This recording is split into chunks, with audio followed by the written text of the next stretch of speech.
Brothers and sisters, we are gathered here to express the Canadian anger and indignation at this massacre which was committed by Israel. Now, this is not the first massacre. The Palestinian people have been suffering massacres since the creation of the State of Israel. What's so different about this is that it was an attack against internationals from 40 countries in the world and in the high seas, breaking all international laws. And when our Prime Minister says we share the same values with Canada, we tell him loudly no! Canadians don't believe in massacres. Canadians don't believe in apartheid. We as Canadians want the following from our government. First of all, that they condemn this action immediately and openly and not express regrets as in the past. Also, it is a shame that our Prime Minister this morning welcomed this war criminal while his hands were still dripping with the blood of people. We also want the Canadian government to call for the lifting of the siege against the people of Gaza, which has been going on for 3 years, an inhumane and brutal siege that has caused the deaths of many children and women and people who need medicine. Lift the siege now. We also know that this government will not do more than this, and this is why we are appealing to Canadian civil society, churches, unions, all NGOs, to call and implement the boycott and divestment sanctions call which was issued by 175 Palestinian civil society, ending the discrimination against the Palestinian Arab citizens of Israel until they have equal rights with everybody else. Thank you. I know we will win in the end because justice always wins, and the Canadian people stand for justice and for truth.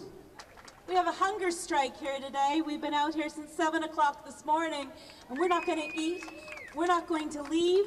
We're going to sleep here. We're going to stay here. We're going to stand on the street until we know that all our friends, our colleagues, 800 peace activists, we want to know that they're free. We want to know that they're okay. We want to know who the 19 are that they killed, and we are not going to stand for it.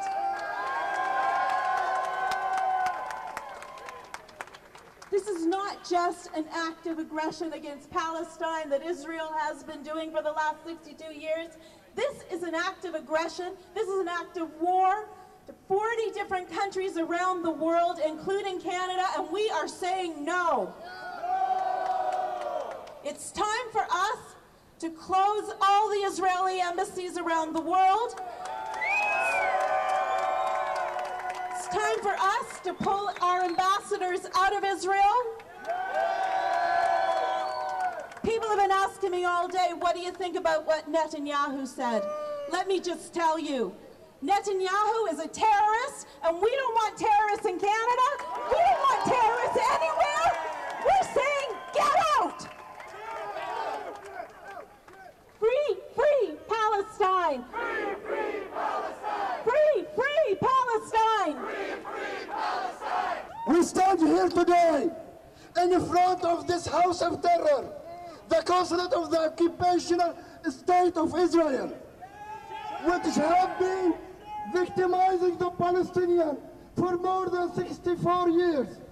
But by God, 62 years of occupation, they were able to destroy homes, break the bones, but they will never, ever be able to break the spirit of Palestinian people to resist their occupier. Long live resistance! Long live resistance! Long live resistance! Long live resistance! Long live resistance! Brothers and sisters, as a Canadian, I am outraged, and I'm sure you are outraged like me. Our shameful Prime Minister, who is complicit in the murder of those international activists. He is also complicit. He is also complicit in the massacring of Lebanese people from Montreal and Toronto during the 2000 war by declaring unconditional support for the state of Israel. Shame on you, Stephen Harper. Shame on you. We are here and we will be back, and we will be wherever we have to be, to speak as a Canadian for social justice, for freedom for Palestinians, for free Palestine. And we are not afraid to say that people who are occupied have the right to resist their occupiers by any means necessary. By any means necessary. I call on the labor movement, the Canadian Labour Congress, to follow the noble act of the Canadian postal workers, who issued a strong letter today condemning this Israeli attack and asking the Canadian government to take a stance, at least once, to take a principled and gutsy stance. But we will continue to do that. We will continue mobilizing our brothers and sisters, friends and allies, to say Zionism is racism. Zionism is racism. Zionism is racism. Zionism is racism. And together as a Canadian, Christian, Muslim, Buddhist, Jews, believer, non-believer, but we are together. We are together for justice. We are together for human rights. And we are the stronger part, because they cannot be wrong and strong. And they are wrong, and we're strong.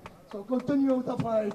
The people united will never be defeated. The people united will never be defeated. Hi, brothers and sisters.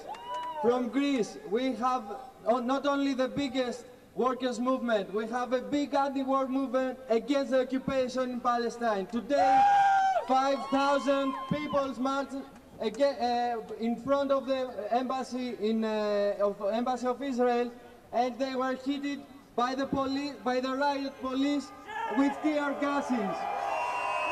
We know we are determined not to stop our battle against the Israel government, against the war, against our government. Our government had a military exercise during these days, and the people forced this government to stop this military exercise right now.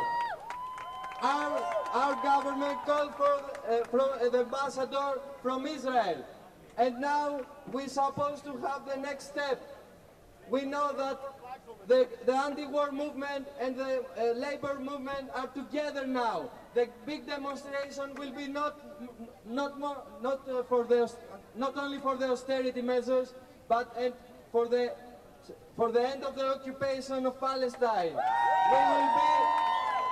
We will be together. The solidarity of the workers will not only stop the austerity package all over the world about the crisis, but will stop the horror of the war, the horror in Gaza. Thank you very much. Solidarity. I'd ask first for a moment of silence in the name of whatever most holy for you, to express the prayers for the families of those who've been killed and wounded.